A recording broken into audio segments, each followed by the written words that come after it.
ഫെബ്രുവരി 25 വാഴ്ത്തപ്പെട്ട റാണി മരിയ.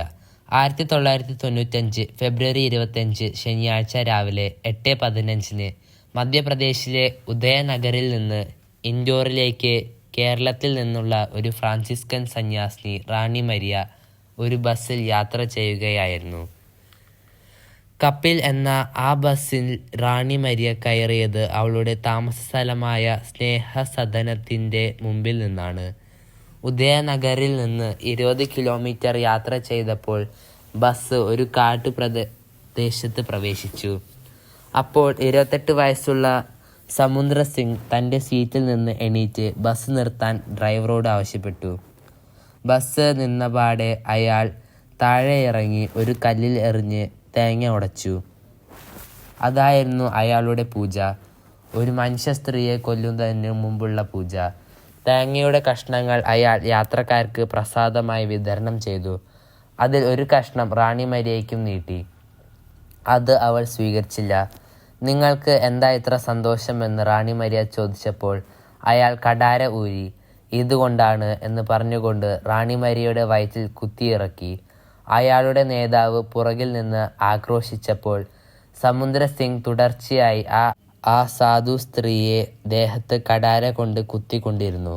അപ്പോൾ ബസ് വീണ്ടും നിന്നു. അവളുടെ നിലവിളി ഉത്തരമില്ലാതെ കാട്ടിൽ പ്രതിധ്വനിച്ചു, വായുവിൽ അലിഞ്ഞു. കൊലയാളി അവളെ ക്രൂരമായി വലിച്ചിഴച്ച് ബസ്സിൽ നിന്ന് പുറത്തേക്കിട്ടു.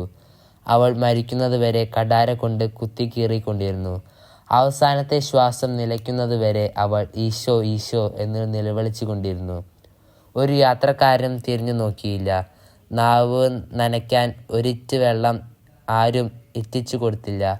അവളുടെ ശരീരത്തിൽ 40 വലിയ മുറിവുകളും 14 ചെറിയ മുറിവുകളും ഉണ്ടായിരുന്നതായി പോസ്റ്റ്മോർട്ടം റിപ്പോർട്ടിൽ രേഖപ്പെടുത്തിയിട്ടുണ്ട്. കേരളത്തിൽ എറണാകുളം ജില്ലയിലെ പുല്ലുവഴി എന്നറിയപ്പെടാതെ കിടന്ന ഗ്രാമത്തിൽ വട്ടാലിൽ പൈലി ഏലീശ്വ ദമ്പതികളുടെ 7 മക്കളിൽ രണ്ടാമത്തെ മകളായി മേരി കുഞ്ഞ് 1954 ജനുവരി 29 ജനിച്ചു. ഉത്തമ കത്തോലിക്ക വിശ്വാസത്തിലും ദൈവഭക്തിയിലും വളർന്നു വന്ന മേരി കുഞ്ഞ് അനുദിനം ദിവ്യബലിയും പ്രാർത്ഥനകളിലും സജീവമായി പങ്കെടുത്തിരുന്നു. ഇടവകയിലെ മരിയൻ സൊഡാലിറ്റിയിൽ മേരി കുഞ്ഞ് സജീവമായി പ്രവർത്തിച്ചിരുന്നു. പ്രാഥമിക വിദ്യാഭ്യാസത്തിന് ശേഷം അവൾ തൃപ്പൂണിത്തുറയിലെ ഒരു ബോർഡിംഗ് സ്കൂളിൽ നിന്ന് 10ാം ക്ലാസ് പാസ്സായി.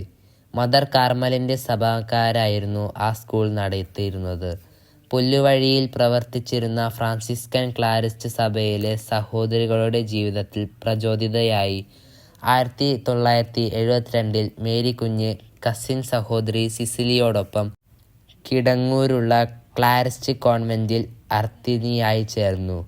അർത്തിനിയുടെയും സന്യാസാർത്തിയുടെയും പരിശീലനാർത്ഥിയുടെയും സമയബന്ധിതമായ പരിശീലനകളരികൾ മാതൃകാപരമായി കടന്നുപോയി മേരി കുഞ്ഞ് 1974 മെയ് 1 സഭാവസ്ത്രം സ്വീകരിച്ച് ആദ്യത്തെ വ്രതവാഗ്ദാനം നടത്തി. അങ്കമാലി അതിരൂപതയുടെ ആദ്യത്തെ മെത്രാപ്പോലീത്തയായിരുന്ന മാർ അബ്രാഹത്തിൻ്റെ പള്ളിയായിരുന്നു വിശുദ്ധ ഹോർമിസിൻ്റെ ദേവാലയത്തിലായിരുന്നു അന്നത്തെ ചടങ്ങുകൾ നടന്നത്. അന്നത്തെ പ്രധാന കാർമ്മികൻ മാർ സെബാസ്റ്റ്യൻ മങ്കൂഴിക്കരി സന്യാസികളുടെ വിളിയെക്കുറിച്ചാണ് പ്രസംഗിച്ചത്. മുറിക്കപ്പെടാനും വിതരണം ചെയ്യപ്പെടാനും, പ്രത്യേകിച്ച് പാവങ്ങളുടെ ഇടയിൽ വിതരണം ചെയ്യപ്പെടാനുമാണ് സന്യാസികളുടെ വിളിയെന്ന് അദ്ദേഹം പ്രവാചക ശബ്ദത്തിൽ അൾത്താരയിൽ നിന്ന് പറഞ്ഞു. അതാണ് രക്തസാക്ഷിത്വം. അന്നു മുതൽ വട്ടാലിൽ മേരി കുഞ്ഞ് റാണി മരിയായി. നവസന്യാസിനികൾക്കുള്ള റാണി മരിയയുടെ പരിശീലനം ആലുവയിലുള്ള ജനറൽ ഭവനത്തിലായിരുന്നു. അതിനിടെ എറണാകുളം ജില്ലയിലെ ശ്രീമൂലം നഗറിലുള്ള കരുണാഭവനിൽ റാണി മരിയ സാമൂഹ്യ സേവനത്തിനുള്ള പ്രാഥമിക പരിശീലനവും നേടിയിരുന്നു. 1975 ഉത്തർപ്രദേശത്ത് ബിജ്നോർ രൂപതയുടെ മെത്രാനായ റൈറ്റ് റെവറൻഡ് ഡോക്ടർ ഗ്രേഷ്യൻ ഉണ്ടാടൻ്റെ ക്ഷണപ്രകാരം സാമൂഹ്യ സേവനത്തിനായി റാണി മരിയയെയും ആൻജോസിനെയും പ്രൊവിൻഷ്യൽ സുപ്പീരിയർ ബ്രിജനോറിലേക്ക് അയച്ചു. അങ്ങനെ ചിരകാലമായി താൻ മനസ്സിൽ താലോലിച്ചു കൊണ്ടിരുന്ന ഒരു മിഷണറിയാകാനുള്ള റാണി മരിയയുടെ ആഗ്രഹം പൂവണിഞ്ഞു. 1980 മെയ് 22 ആലുവയിലെ ക്ലാരസ്റ്റ് പ്രൊവിൻഷ്യൽ ഭവനത്തിനടുത്തുള്ള സ്കൂളിൽ നടന്ന തിരുക്കർമ്മത്തിനിടെ റാണി മരിയ തൻ്റെ ജീവിതം മുഴുവൻ എന്നേക്കുമായി ഈശോയ്ക്ക് സമർപ്പിച്ചുകൊണ്ട് നിത്യവ്രത വാഗ്ദാനം ചെയ്തു. 8 വർഷത്തോളം ബിജ്നോർ രൂപതയിൽ സേവനമനുഷ്ഠിച്ച റാണി മരിയയുടെ പ്രവർത്തനങ്ങൾ ദരിദ്രരെയും പാർശ്വവൽക്കരിക്കപ്പെട്ടവരെയും ഉന്നമനം ലക്ഷ്യമിട്ടായിരുന്നു. പിന്നീട് മധ്യപ്രദേശിലെ സാറ്റ്ന രൂപതയിൽ നീണ്ട 9 വർഷം തൻ്റെ സേവനം റാണി മരിയ തുടർന്നു. ആദിവാസികളുടെ ശാക്തീകരണത്തിനും യുവതലമുറയുടെ വിദ്യാഭ്യാസത്തിനും അവൾ ശ്രദ്ധ കേന്ദ്രീകരിച്ച് പ്രവർത്തിച്ചിരുന്നു. റാണി മരിയ രക്തസാക്ഷിത്വം വരിക്കുമ്പോൾ മധ്യപ്രദേശത്തെ ഇൻഡോർ രൂപതയിൽപ്പെട്ട ഉദയനഗറിലായിരുന്നു സേവനം ചെയ്തുകൊണ്ടിരുന്നത്. സാധാരണക്കാരുടെ ഒരു വീട്ട് പോലെയായിരുന്നു അവളുടെ താമസസ്ഥലം. ചൂഷിതരായ പാവപ്പെട്ട കർഷകരുടെയും ഗ്രാമവാസികളുടെയും സ്ത്രീകളുടെയും ശാക്തീകരണത്തിനായി അവൾ അവിടെ നിരന്തരം പരിശ്രമിച്ചു കൊണ്ടിരുന്നു. രാവിലെ മുതൽ ഉച്ചവരെ പ്രാർത്ഥനയും ഉച്ച കഴിഞ്ഞ് ഗ്രാമസന്ദർശനവുമായിരുന്നു റാണി മരിയയുടെ പതിവ് പരിപാടികൾ.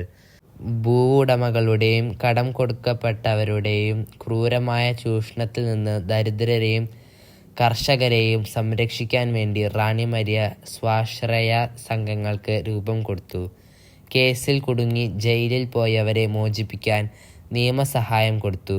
പ്രാദേശിക തെരഞ്ഞെടുപ്പിൽ ഗ്രാമവാസികൾ ചില ഉന്നതർക്കെതിരെ വോട്ട് ചെയ്ത് അവരെ തോൽപ്പിച്ചു.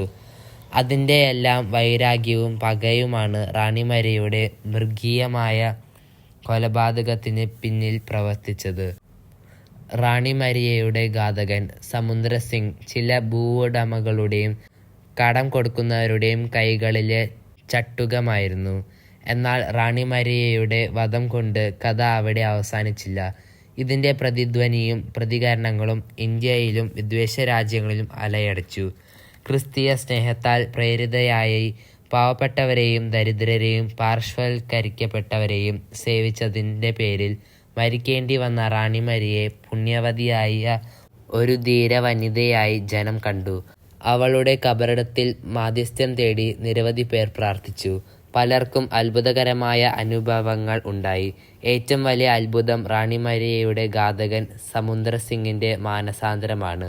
അയാൾ സ്വാമി സദാനന്ദയോടൊപ്പം പുല്ലുവഴി വരെ ദീർഘമായ യാത്ര ചെയ്ത് റാണി മരിയയുടെ മാതാപിതാക്കളെ കണ്ട് താണുവണങ്ങി ക്ഷമ ചോദിച്ചു.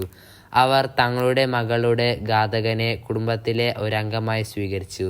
കാരുണ്യവർഷത്തിൻ്റെ അവസാനം ഫ്രാൻസിസ് മാർപ്പാപ്പ 2017 മാർച്ച് 23 റാണി മരിയയെ രക്തസാക്ഷിയായി അംഗീകരിച്ച് വാഴ്ത്തപ്പെട്ടവളായി പ്രഖ്യാപിക്കാനുള്ള കൽപ്പനയിൽ ഒപ്പുവെച്ചു. 2017 നവംബർ 4 ശനിയാഴ്ച രാവിലെ 10 മണിക്ക് ഇൻഡോറിൽ പ്രത്യേകം തയ്യാറാക്കിയ പന്തലിൽ വത്തിക്കാനിലെ വിശുദ്ധരുടെ തിരുസംഘത്തിൻ്റെ തലവൻ അത്യുന്നത കർദിനാൾ ആഞ്ചലോ അമാത്തോ റാണി മരിയയെ വാഴ്ത്തപ്പെട്ടവളായി പ്രഖ്യാപിച്ചു. ഇന്നിവൾ ഇൻഡോർ റാണി എന്ന് അറിയപ്പെടുന്നു. വിചിന്തനം: ക്ഷമിക്കുക ദൈവികമാണ്. ചെറിയ കാര്യങ്ങളും ക്ഷമയെന്ന പുണ്യം അഭ്യസിക്കാവുന്നതാണ്. അത് ഭാവിയിൽ നിർണായക നിമിഷങ്ങളെ സ്വർഗീയമാക്കാൻ സഹായിക്കും.